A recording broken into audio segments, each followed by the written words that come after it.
Can anybody hear in the back? Hey, if Woody can hear me, that's all that matters. Woody gave me the thumbs up. So, good afternoon. Welcome back to Bearbackers. Good to see everyone again. Thanks to Daryl for filling in last week. I'm sure he knocked it out of the park as he always does. Always good to come in here on a Monday and talk about some victories, and we have several. 2 big wins for volleyball at home this past weekend, and also one on the road. Women's soccer beat our newest addition to the ASUN, Queens University, on the road yesterday. Cross-country teams both competed well at the Chili Pepper Festival up in Fayetteville on Friday. Let's take a quick look at this week's schedule. Lots of home events, and the weather is going to be absolutely perfect. Tonight is the Nathan Brown Show at Walk-Ons at 7 p.m. It's on Buzz 2, which is 106.7 on your radio dial. Tomorrow, men's soccer hosts Oral Roberts, 6 p.m. at the Bill Stevens Complex. Thursday, women's soccer is at home hosting Jacksonville State, an ASUN matchup, 7 p.m. at the Bill Stevens Complex. Friday, our tennis team plays in Birmingham, Alabama at the Samford Fall Invitational. Volleyball hits the road to Jacksonville, Florida, takes on North Florida at 2 p.m. Friday. We have our UCA Sports Hall of Fame reception that night in the suites, Friday night, for our newest class. Saturday, tennis continues in Birmingham, Alabama at Samford. Volleyball stays in Jacksonville, takes on Jacksonville University. Men's soccer is at Queens, where women's soccer was yesterday in Charlotte, North Carolina. ASUN action. Softball plays a fall game at Tulsa. And football's back on the stripes, 4 p.m. against Lindenwood. That is preceded by the Hall of Fame brunch at the Student Center, 10 o'clock Saturday morning for our class of 2022, along with our former inductees, which we have quite a few in this room today. Sunday, women's soccer hosts Kennesaw State at 1 p.m. at the Bill Stevens Complex. Also on Sunday from 10 a.m. to 2 p.m., our beach volleyball team is hosting ULM in a pairs tournament out at the beach courts. Should be absolutely perfect weather for that as well. We're going to start today with women's soccer. Went on the road to Charlotte, North Carolina, as I said. The first meeting with a new ASUN member, Queens University. We won 2-1 yesterday. According to Jermey, we rolled back in town about 1 a.m. this morning, so thank you for showing up today. I'm not sure I would have been here. Prior to that, we ran into a buzzsaw Thursday. First half of that road trip, lost 6-0 at Liberty. As I said, we're at home twice this week, Thursday against Jacksonville State. That's pups at the pitch. So if you have 4-legged friends, bring them out to the Bill Stevens Complex. Just make sure you stay outside the main fence. We don't want dog droppings where we run track and play soccer, so we need to stay outside the main fence. Sunday against Kennesaw State, that's our pink out game. Wear pink and help support breast cancer awareness. And if you know me, that's obviously close to my heart, so I'll have my pink on that day. Now let's hear from Coach Jeremy Bishop.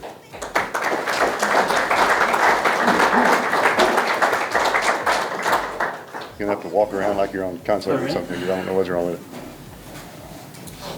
it. Good afternoon. So, as Steve said, we were out East Coast, which is a great time to be out there when the hurricanes are coming through. So we flew out on Wednesday ahead of the storm. Actually, it all worked out really well. We flew out ahead of the storm, got the game in the match in on Thursday before it got too bad. We were supposed to travel on down to Charlotte Friday ahead of the game on Sunday, but that's when the storms were coming through. So we just bunkered down there in Lynchburg, let the storm pass through. Took in a hockey match at Liberty. They have a hockey team there, which is pretty cool. Team really enjoyed that. So we stayed there for the extra day, and then went on down to Charlotte. We're able to get in the match yesterday before catching our flight back last night. So Queens is a good team, and we were able to play very well. I was a little nervous going into that one. How would we bounce back after Thursday with not putting in our best performance, and Liberty being a very good team. So being on the road, being gone for several days, kind of dealing with all of that, how would we bounce back? And the team responded really well, getting a goal and getting ahead in that one, and then they tied it up. So then how are we going to respond to that? And then we got another goal, and then we're able to ride out the rest of the match and get the 2-1 victory, and then head to the airport and get back. So it all worked out well from that standpoint. So So it's kind of the time of the year when we're used to being kind of figuring out seeding and, are we in the hunt for the title? And this is not one of those years. This is one of those where we're fighting to get ourselves into the tournament.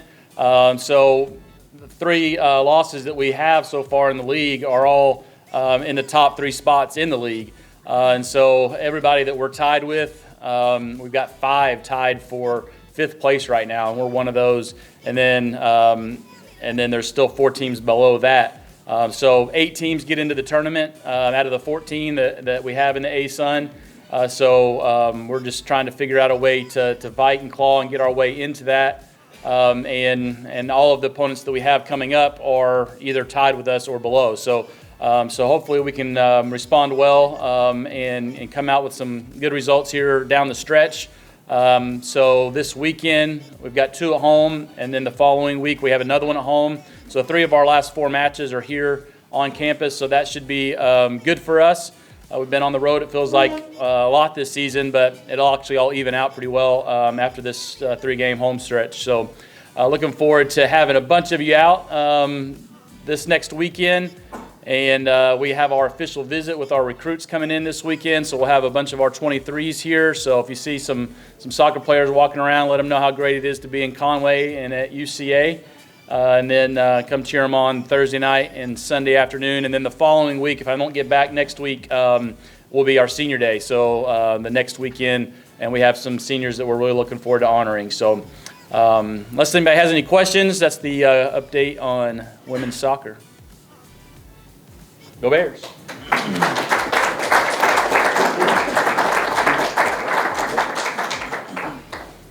I noticed Natalie about had a heart attack when he said that. Talk to the recruits. Let's don't do that. Maybe. Let's just show them we have a great atmosphere and we support our teams. Let's don't talk to them. That might be better. Our men's soccer team had a 3-0 loss to a tough Lipscomb team Saturday. That was just our first A-Sun loss. We are now 3-1 with 4 conference games remaining. Non-conference against Oral Roberts at 6 p.m. tomorrow, and then on the road at Queens this weekend, as I said. Our volleyball Sugar Bears took care of business this week, going 3-0, including 2-0 at the Prince Center over the weekend. Prior to that, we beat Little Rock in the Governor's I-40 Showdown 3-1 on Tuesday night down in Little Rock. Gives us a 10-0 lead in the Governor's standings right now. Had wins in both cross countries and women's soccer and now volleyball. So we're up 10-0. Pretty good cushion to start the year. We returned A-Sun play at the Prince Center this past weekend, beat Eastern Kentucky 3-1 on Friday, and then swept Bellarmine 3-0 yesterday. Good crowds, good atmospheres both days, and some good volleyball. And some good PA work, by the way. I'm 3-0 doing the PA for volleyball as the stand-in guy, so I'm just saying. Yeah. I may have to be because we can't find anybody, so that'd be the only reason. It does make us 10-7 overall and 2-2 in the A-Sun. Hit the road twice this week, as we mentioned, at North Florida and at Jacksonville. So at least it's not much travel once you get there. They're both 10 minutes apart. Next home match is Friday, October 14th versus Florida Gulf Coast. And I will give you a little hint this afternoon, the A-Sun Player of the Weeks come out, Players of the Week come out, and we may or may not have a couple of those. Comes out at 2 o'clock this afternoon, so stay tuned. Now let's hear from John Newberry.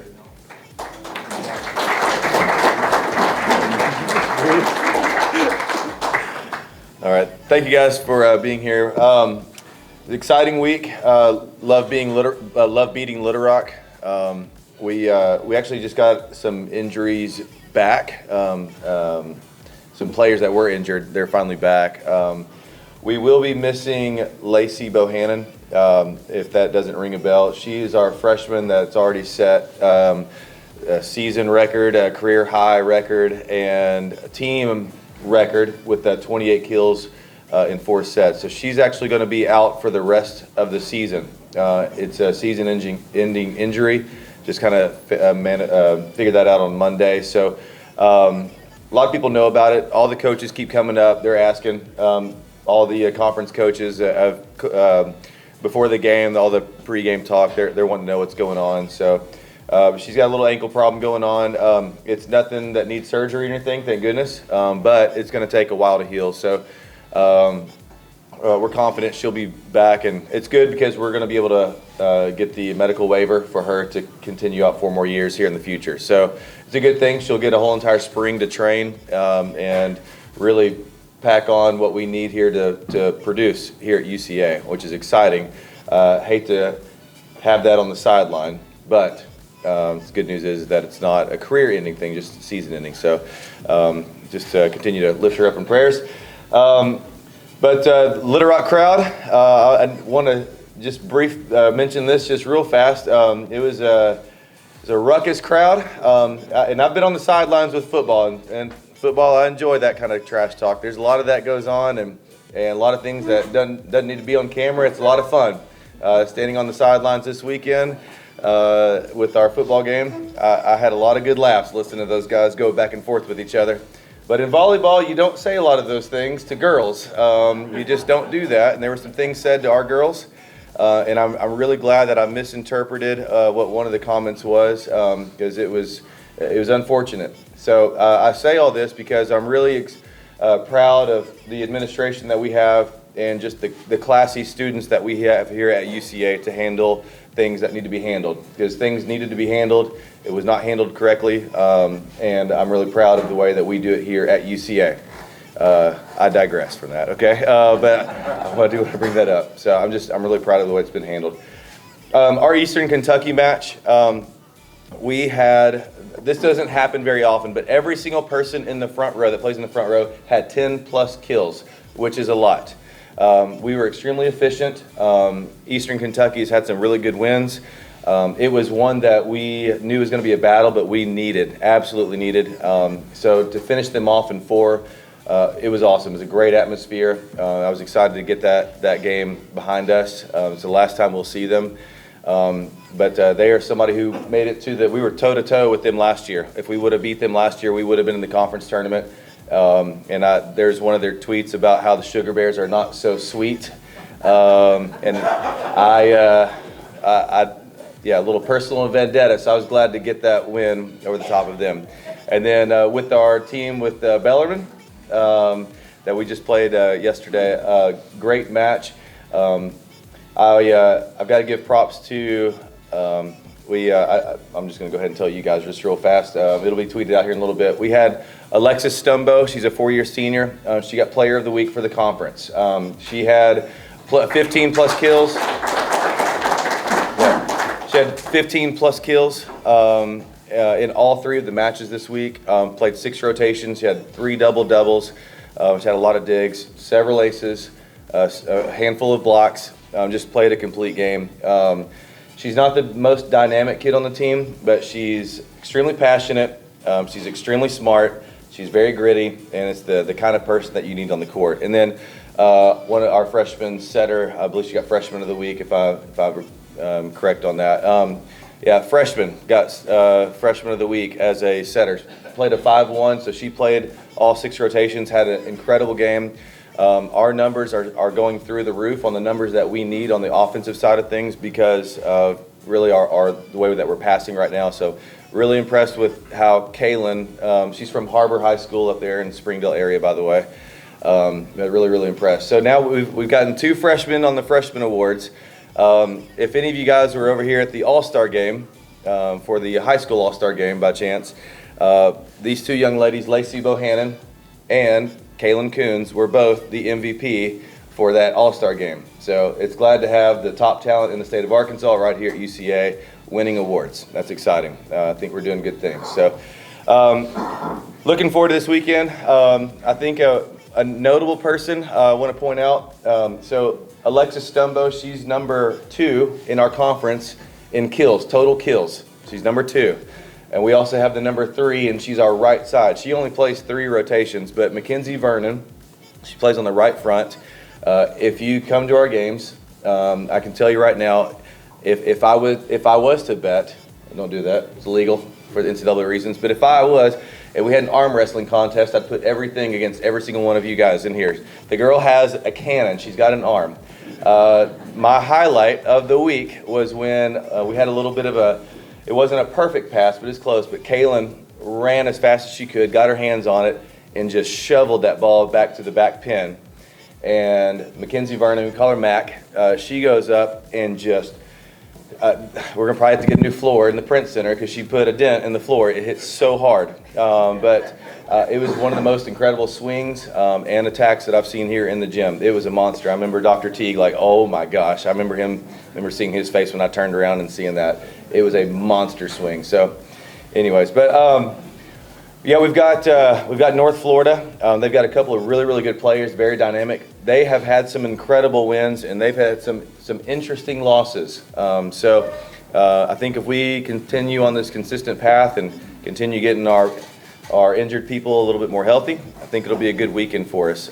So I'm excited about this week. If anybody has any connections, we're still worried about our enterprise vehicles because all the insurance claims are sucking up all the rental cars right now. So we need a little bit of favor with the enterprise rental car situation right now. So I'm gonna go back to my office and figure this part out because it's been interesting. But luckily we get to go down to Florida and get to go compete. I'm excited about that. So anyways, thank you guys so much. Any questions? Perfect. All right. Go Bears, go Sugar Bears. Thank you guys.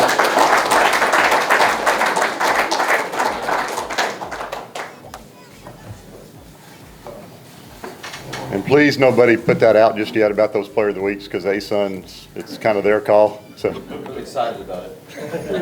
I can tell. Stay off Twitter. I get excited about them every week, but I still sit on them until they're supposed to be. The football Bears finally got back on the stripes, resulted in a dominating 49-20 win over a top 25 FCS team, Austin Peay Governors. We improved to 4-0 against the Governors, but it was our first A-Sun matchup with them, so that was nice. We had 6 different players score a touchdown, which is pretty rare, and 1 scored 2. Running back Darius Hale had 2. Our kicker Hayden Ray was a busy man, went 7 of 7 on PATs. A couple other highlights, quarterback Will McElvain led the Bears to 42 second-half points. Doesn't happen every day either, including 3 touchdowns in the opening 5 minutes of the third quarter. If you went to the concession stand or the restroom and got back late to your seat in the third quarter, you missed quite a bit. We had a special teams touchdown. Gerard Barnes returned the punt 64 yards for a touchdown. That's always nice. Coaches love to see that. We had 2 receivers score their first UCA touchdown. Receivers Miles Kit Denton and Trustin Oliver. We had defensive players making plays all over the field. We had 4 sacks, 12 tackles for loss, forced 2 fumbles, only recovered 1, but still forced 2. And intercepted a pass. And we may or may not be getting a couple of those Player of the Weeks this afternoon as well, too. I'm leaving it at that, by the way. All in all, a complete game and a big win on the stripes. Now we turn our attention to another first-time opponent this weekend, the Lindenwood Lions, a new member of the Ohio Valley Conference, the same league as SEMO was in 2 weeks ago. They're located in St. Charles, Missouri, which is a suburb west of St. Louis. They're just now making the transition up from Division II, but they were a very good Division II program. This is the second of 3 first-time opponents for us. Next week, Kennesaw will be the third that we've never played before. Kickoffs at 4 p.m. again on the stripes. It's supposed to be absolutely perfect weather, low to mid-70s, sunny. Perfect day to enjoy some tailgating and some UCA Bears football. With that, we'll turn it over to head coach Nathan Brown. Can y'all hear me now? Very good? All right, good. Well, unlike Coach Newberry, I don't know who those guys are that Steve mentioned. So I don't tell you. okay, I have no clue. So, but that'll. Congrats to your ladies, though. That's awesome. First thing I wanted to mention was give a shout out to the community, the fans, the students, band day, family day. Man, if I could. President Davis, if we could have Family Day and Fairfax Day, whatever went on every Saturday, man, that was pretty cool. And what was neat was it wasn't just secluded to Bruce Street. I mean, if you walked on campus, people were everywhere, and I thought that was really neat. I mean, I was by the student center at one point, and I mean there was just massive amount of people, and so. Great for us. We had a big unofficial day with recruits. We had obviously like other sports had some recruits, and that's a big deal. Not only just for football, but for the whole athletic department and university. So just really pleased with that. And then just to get back home. I mean, you've been on the road for 3 weeks. It was actually our first real Saturday game of the year. So as a relatively, not necessarily young team, but new team to the 2022 football season, it was the first time we had a normal Friday night at home. It was the first time we had a normal Saturday at home. With the first game being on a Thursday night, you went to school on the day of the game, right? I mean, just there was different things that come with playing a Saturday game. So I thought our guys handled it and did a good job of that. We talked last week. I mentioned last week when I was up here. I mean, the goal in the week was to be. We were a 0-0 football team going into the ASUN conference, and the goal at the end of the week was to be a 1-0 football team in the ASUN conference, and that was the message we had all week. I thought our players did a great job preparing. We made some adjustments as a coaching staff the way we practiced. We had, believe it or not, probably this time of year, a lot of times teams and coaching staffs are kind of pulling off on the physical side of practice. You want to stay healthy. You want to keep guys fresh. We probably had our most physical 3 days of practice we've had in season since I've been a head coach, and I think it helped us. We did a lot more good versus good stuff. We did a lot more even in scout team stuff, doing some new techniques on how to approach practice and how to prepare for the opposing team, and it obviously worked out for us on Saturday. So that was a big deal. We knew coming in Austin Peay was a top 20 football team in the FCS Division I level. So we knew it was going to be a great challenge. They had I think the 6th ranked offense in the country at the time, a defense that was at the top of the ASUN statistically as far as the conference goes. So as a whole, probably the most balanced team we played all year, and so we knew it was going to be a great challenge. We challenged our players. And once again, they responded in a positive way. Recapping the game a little bit, I thought defensively, and I've said this for weeks now, I think our defense has played winning football for 4 out of the 5 games. I mean, you throw the Ole Miss game out, obviously they're pretty darn good. But you throw that game out, every Division I game we played, our defense has played winning football, and they basically kept us in the game in the first half. Offensively, we were treading water a little bit, had a quick score off of a 4th down stop in our territory. We scored in 3 plays. You felt like the ball was going to get rolling quick, and we just got a little stale. We would make some yards, make some drives. Didn't have 3 and outs. We were moving the ball. We would just stall out, whether it was a mistake, whether it was a misread, whether it was a bad play call, whatever it was. We just weren't able to push the ball into scoring territory in the first half. So kudos to our defense for keeping us in the game. Halftime adjustments were big. I mean, bottom line is I don't know if you were at the game, you saw, and if you know football at all, Austin Peay literally attacked 8 guys to the box, which I would too if I had Kylan James and Darius Hell. I mean, that's what we've seen the last 2 weeks in SEMO and in Austin Peay. They're bringing a lot of hats to the run game, and so we knew at halftime that we challenged our wide receivers. We challenged Will to make catchable passes and win one-on-one matchups, and that's what we were able to do in the second half. Opened up with Miles Kitt-Denton, touchdown quick on the first drive. Came back and hit Miles Butler on another touchdown down the field, and then capped that with a Trustin Oliver 4th down touchdown down the sideline towards Bruce Street. So it was good to see those guys make some of those catches. Hopefully, get some confidence about them because we know we're talented in there. It's just experience and putting ourselves in a situation to succeed. So very pleased again with Will's effort again. 3rd week in a row, I feel like he's playing really efficient football. His completion percentage has been steadily going up since the first 2 games. He's getting more and more comfortable with what we're trying to do, and I think we're getting more and more comfortable with what he can do. And so as we continue to grow together, you tick as your quarterback ticks in college football, and so we've got to continue to grow in that area, and we will continue to be a better football team because of that. But the bottom line is, when Saturday was over, we're standing on top of the ASUN Mountain. And so I talked to our team on Sunday night. That's where you want to be. I've been a part of many teams that, you start the conference season off down or lose, and you've got to work your way back up and battle your way back up. And that's fine. There's a lot of ways to skin a cat, but it's fun to be at the top, and it feels good to be at the top. You control what you can control now, and that's a big deal. Now we shift our page to another non-conference game. Why is this game important? Well, it gives us a chance to even up our FCS non-conference record, right? We're a 1-2 football team against non-conference opponents right now. It gives us a chance to be a 2-2 football team if we handle business on Saturday. So it's a big deal. Lindenwood is a great program. I mean, their coach has won at a high clip everywhere he's been. He was at Sioux Falls before he got to Lindenwood. At Lindenwood as a Division II team, I mean, they were a playoff team, I think, the last 3 years. And they've made the Division I jump. If you have not seen what they've done there facility-wise, it's unreal. I mean, they've pumped a lot of money into their football program. They've got the best facility in the Ohio Valley Conference, and it's not even close.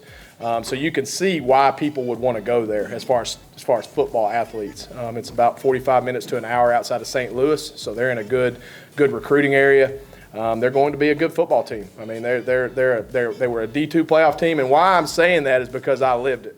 I told my team this, like, we made the transition when I was a redshirt sophomore here in 2006 to the Division I level. We were a playoff football team in 2005, a really good playoff football team in 2005. I promise you, from 06 to 08, my time, at least my time playing here, you didn't want to play this transitional UCA football team. You didn't. We had as good of players. We had as good a talent. We were coached as well as any of them, and we won most of those dang games. And so Lindenwood's no different. You know, if you look at their success and the players that they have really, really long and talented players. So it's going to be a good football game. Again, it's a very, very solid already Ohio Valley Conference football team. They're on a 2-game losing streak, so hopefully we can keep them down in that. They won their first game against Houston Baptist. I guess it's Houston Christian now University. They won against a Division II opponent week 2, and then they've lost their last 2 to familiar opponents, UT Martin and SEMO. SEMO beat them on Saturday. So hopefully we can keep them down and give us an opportunity to keep the success we've had going. And the last thing I told our guys, and the last thing I'm going to tell y'all, unless there's any questions, is there's probably about, I would say, 3 to 5 teams, maybe 6 teams at the Division I FCS level right now that are sitting right around 2 and 3 or that 500 mark in the standings or their overall record that will be playoff teams. Why not us, right? Like, why not us? I keep telling them that. Like, this is where teams are made. You know, there's going to be these 2 and 3, 3 and 3 football teams, 2 and 2 football teams. They either keep going or they crumble, and so I talked to our guys about digging deep, have a bunch of guts, and find a way to keep winning. How do you sustain success? This 2022 version did not sustain success after the Idaho State week. We went to SEMO, played okay. Feel like if we played them again, we'd have a shot at them. I mean, we feel like we're just as good as them, but they were better than us that day. We didn't sustain success, okay? We come back, we rebound, we beat Austin Peay out here. How are we going to sustain success against Lindenwood? So we're going to practice hard. We're going to coach them hard. The great teams get better off wins, not just losses. And so, it's definitely a challenge and something that you're constantly talking to 18, 22-year-olds about, which is easier said than done. But always the message, I can promise you that. But we're looking forward to, again, another great crowd. Obviously, Hall of Fame weekend's a special weekend always for UCA athletics. We're just proud to be a part of it and that it's surrounded around a football game.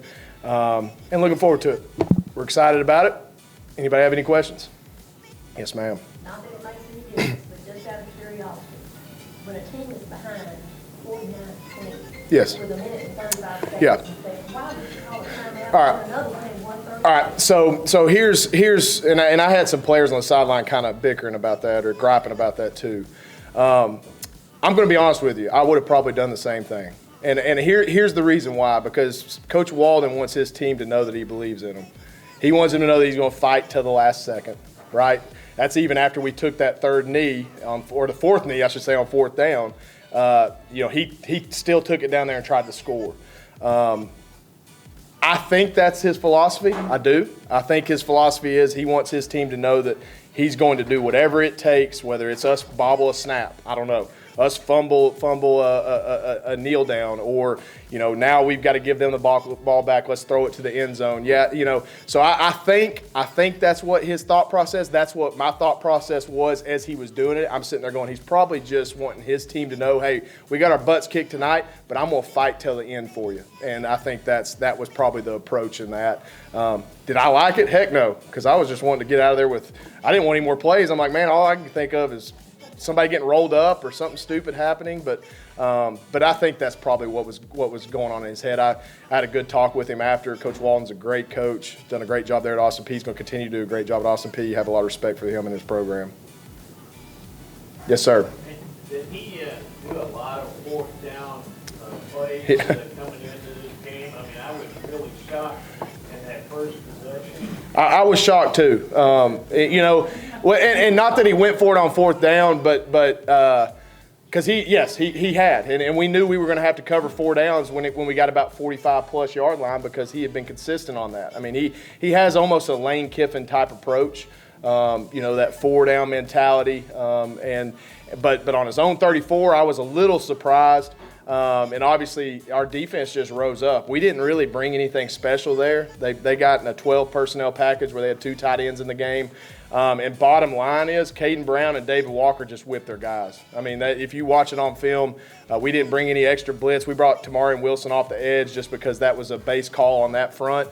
But Caden Brown took the center, threw the center out of the way. David Walker took the tight end, and basically the tight end made the tackle because David Walker took him back into him.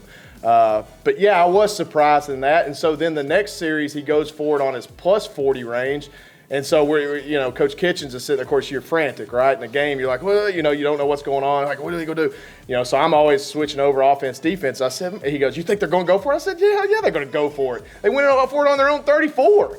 You know what I mean? Like, what do you mean? They're on the plus 40 now. Yeah, they're going to go for it. Get your fourth down call ready. But yeah, he did. I mean, he went for it 5 times. They were 1 for 5 on the night. So we won fourth down. We were 1 for 2 on the night. Really 1 for 1. The miss was on the fourth down kneel down. And really my thought process on that was on our fourth down was, we were up 35-12, I guess, or 35-13. I was actually in a quick kick mode. I was sitting there thinking, okay, let's try to draw them off sides. Will's quick kicked it a few times. And I said, man, it's 4th and 10, and they're pressed up, going to blitz the house. I said, man, whatever. Let's see if Trustin can go catch a fade. So we just called go, and he went and made a play. And so that was a big-time play. But winning on fourth down was huge. I mean, especially early in the game. I think that changed the whole dynamic of the football game. Did you hear anything from the kids that play on Sundays? I do. I had a great conversation about middle of the week last week with Robert Rochelle, doing a great job, playing a lot of special teams. He's playing some in their nickel packages on third down. He's continuing to do good things for them.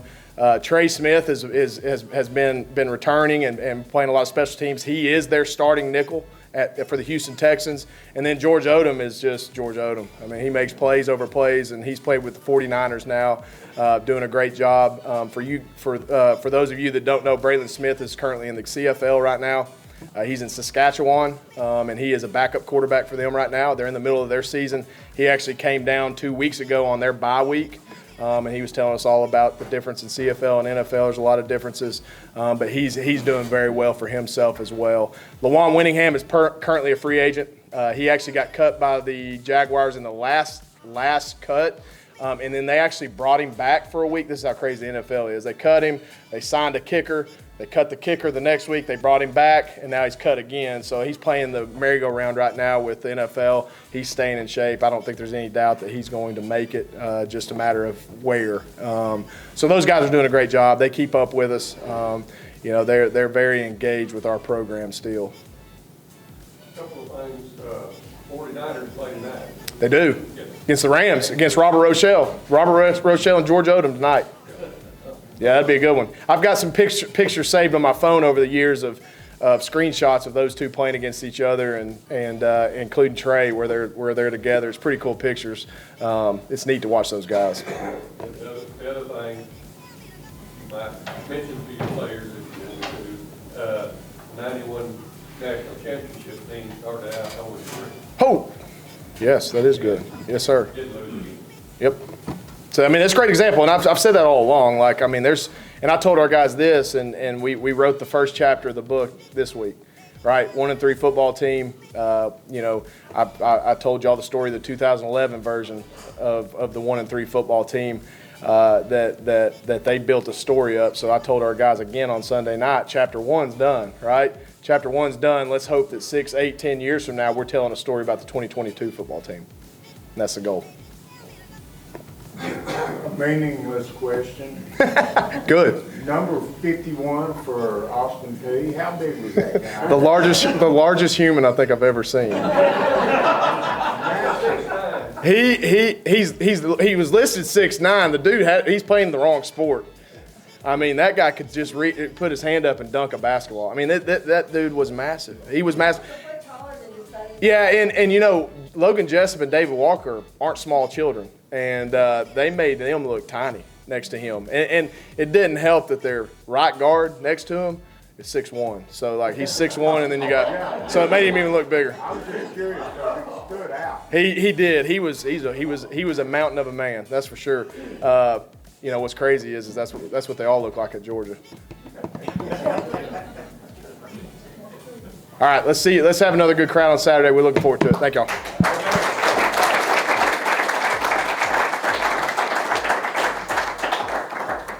Thank you, Coach. I actually looked at Austin Hopper Saturday night, and I said, that right guard, he's two of you. He's your height, but twice your size. I'm sorry, Matt. So, Matt, we were going somewhere in the airplane a year ago or so, and found out that Matt and Austin are the same weight, and I'm still trying to figure out how that happened. But I think one of y'all were lying to me in there. You need to be honest about weight on an airplane, okay, boys? Anyway, what a great Saturday. That was a great day, great weather, really good crowd. We learned from Garrett, our ticket manager, that we sold $7,000 more tickets this Saturday than we did September 1st on the Thursday night. Yeah. Which was surprising. We had a larger crowd that Thursday night, but more students, and they are free. So we sold more adult tickets, which was great. Yeah, Family Day is a great day. And yes, Dr. Davis, if we could maybe do that again this weekend, that'd be good. You know, can you mobilize everybody? We need to bring that up Friday. Yeah, at the board meeting, bring that up real quick. So Saturday's a great day coming up. Obviously, our Sports Hall of Fame weekends are really the best thing we do every year through the athletic program to honor our greats. And we're inducting 8 on Saturday. You'll get to meet them on the field there before the game Saturday afternoon, and really looking forward to the weekend. And I've told you this before, we're also having the Harold Horton era reunion Saturday as well, and they'll be honored at halftime. So you'll get to see them. We've gotten a lot of RSVPs from that group in the 80s to come back and be with Coach Horton. So if you see him walking around, please do say hello to Coach Horton as well. The next week is Night on the Stripes. Don't forget, if you haven't gotten your tickets, Austin would love to get you involved in that. It's a really fun evening with a band and an auction and just some good information from the athletic department and the football program. So really always enjoy that, and it looks like the weather's going to be great. You know, sometimes it's this Thursday, and I looked and it's 88 degrees this Thursday, and I think the next Thursday it's like 72. So that will be very nice. Good call, Matt, on moving it back a week. Good job. He's good. All right, what have I missed? Natalie Schock. Yes, go ahead. So tomorrow night at soccer, the 6 p.m. match, we're doing the food drive again. So just to let you know, the first food drive we did, the women's soccer match, we donated 138 pounds of cereal to the food pantry here on campus, which that's quite a bit of cereal. And so obviously we want to beat it. I know tuna fish, we're doing canned tuna or canned meat. I know that weighs more than cereal.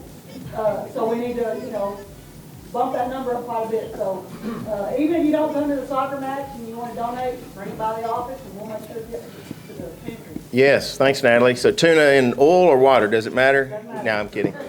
So, what'd you say, 138 pounds? That's Austin's weight. 138, that's it. That's amazing how that worked that way. Yeah, no. You make more than that? Okay. And Coach Newberry, he's not still here, but Mackenzie, I think Matt could take Mackenzie. He's a good arm wrestler. He's pretty good. In fact, I'd like to see that. Chase, let's video it, and let's put it up on the video board and see what happens. That's enough. Anybody else want to make fun of Matt? Okay. Good. Yeah, I know. He's a good sport, for sure. I'm just glad he's in a better mood than he was in Idaho. All right. Anything else? Anything I've neglected? Steve? Sorry? How did we do in fundraising? Oh, I'm sorry, for the hurricane folk. Yeah, not Matt. Yeah, I was thinking, well, what did we do last week? Yeah, Kristen. Total raise, $502.18. $502.18 for Florida relief for those 4 institutions, our member institutions. Donna? Can we still give to that? Yes. And can we write a check, and who do we write it to? Yes. Yes, UCA Foundation, Hurricane Relief. Thank you. And you give it to Kristen. You're okay. Yes. Thanks for asking. Appreciate it. J.D. With the extra ticket sales, is there money in the athletic department to hire an audio engineer that can turn up the referee's microphone? Oh, yes. That would be awesome. Yes. You know what I figured out, J.D.? There's always an audio issue somewhere. This week it happened to be the referee's mic. You know, now we're going to get that fixed, and then it's going to be something I don't understand. Maybe we all should have been engineers, audio engineers, because it must be really difficult to figure out. But yes, you being an audio man, you understand it. I do not. But yes, we have someone coming in to look at it. Thank you. The towers would be nice to have back over too. The towers, yeah. You're talking about the yeah. Yeah, where are we on that, Daryl? Where is Daryl? Oh, the speakers on the light standards. They're working, aren't they? Yeah, they're back working. Oh, maybe it's because the ones behind us were so loud I couldn't. Probably that, yeah. Probably so. Yeah, probably so. All right, any other audio questions that we need to discuss? How's audio at soccer's pretty good? Pretty good. Yeah, good, all right. Let's get out of here. All right. Y'all have a great week. We'll see you this week. Soccer, Tuesday, Thursday, football Saturday. Go Bears, go Sugar Bears. Bear claws up.